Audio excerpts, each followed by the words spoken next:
All right, g'day, hi, and welcome. Okay, so I'm on a bit of a camera kick today. I was yesterday. It's been sunny all week, okay, and I decided to get back into a bit of photography, just as a kind of a side thing going on. And of course, the day I decide to do it, it's like blowing snow out there. It's like the third or fourth day of spring, and it's still freaking snowing out there. So I thought, well, if I can't take pictures of a camera, how about I make video of cameras? So this video is about making money online with digital photography or any sort of creative arts. Can you do it? Yes, you can. Can you make a lot of money out of it? There's a possibility in everything. Will you? There's no guarantees in anything. What you want to do, okay, is look into basically digital photography, digital, stocks, stuff like that. The only two that I'm signed up for currently, I was signed up for another one, but I don't think I used it, was Big Stock Photo, which I think got bought out by Shutterstock, because now I see, I think Shutterstock, I used to be on Shutterstock when it was just Shutterstock, and this is like 10 years ago. And I'm still, like, I never got rid of the account. It was still there. And I've made about 200 some odd bucks with only like 200 some odd photos on there over 10 years. Basically, upload the photos, describe them, and just leave it and forget about it, right? But if I would have kept at it, I probably would have had a lot more. You're not going to build these things overnight 9 times out of 10.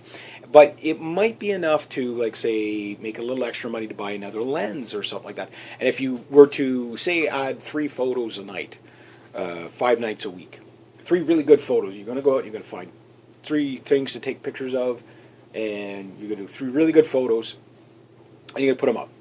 Now, if you do your research, before you go start snapping photos, look at what people are demanding on the website, because a lot of nice pictures that get on there never, ever, ever get bought because there's no market for them, and that's what you got to do, research. For example, one of the things that when I got onto a Big Stock Photo or whatever, is I browsed through the top photos that were trending and selling, and I saw this picture of this girl with like a headset on with a microphone, like basically operator call center kind of thing. And that photo, I watched it, and this is a while back. Well, bang, that photo sold like 175 a night, so that photo was making whoever took that photo probably about $175 a night, or a quarter of that, or whatever, because I think at the time the photos were selling for $1 or $2 at a time, and you got whatever you got out of it.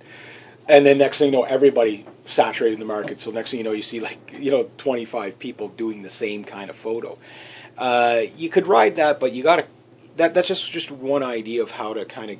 You got to kind of get ahead of the curve of see what people are looking for, and sometimes you can search around and just look at magazine advertising, look at just look at advertising in general. What is a common theme that comes up, and that might be, you might not be able to do that right away, but when you do snap a photo, you have a better likelihood of selling that photo. So this is what I'm going to do as a part of my new strategy. So basically, it's not just take a photo, put it on there. You can do that too if you want. Just like, okay, well, I got a nice photo of a flower that might. But flower photos, I'll be honest with you, very hard to sell flower photos unless they're really spectacular. Because everybody does that, right? So, but think of like calendars, for example. I can't do it right now because the weather's just not allowed. Mother Nature just hates us now at this point. There's still like 4 feet of snow on the ground. But in my area, there's these old abandoned barns and old farmhouses and stuff, all dilapidated. Great calendar material. Horses, for example, a lot of horses around here. Horse people love horse calendars. So stuff like that. These are ideas that you can do. Other things, obviously, wedding photos, baby photos, stuff like that. But you're going to need, usually you need like permission slips whenever you do those kind of photos. But these are just some ideas of stuff to look into when you're getting into digital photography, so that you're not just snapping shots for the sake of snapping shots and hoping that you're playing the numbers game. Because you're going to there are no free lunches in life, and you are going to put some work into this. And because you're going to put work into it, you want to make sure that you're maximizing your efforts. So when you're going to have an eye for a good photo, sure, that's one of it, but is that photo going to pay off in the end?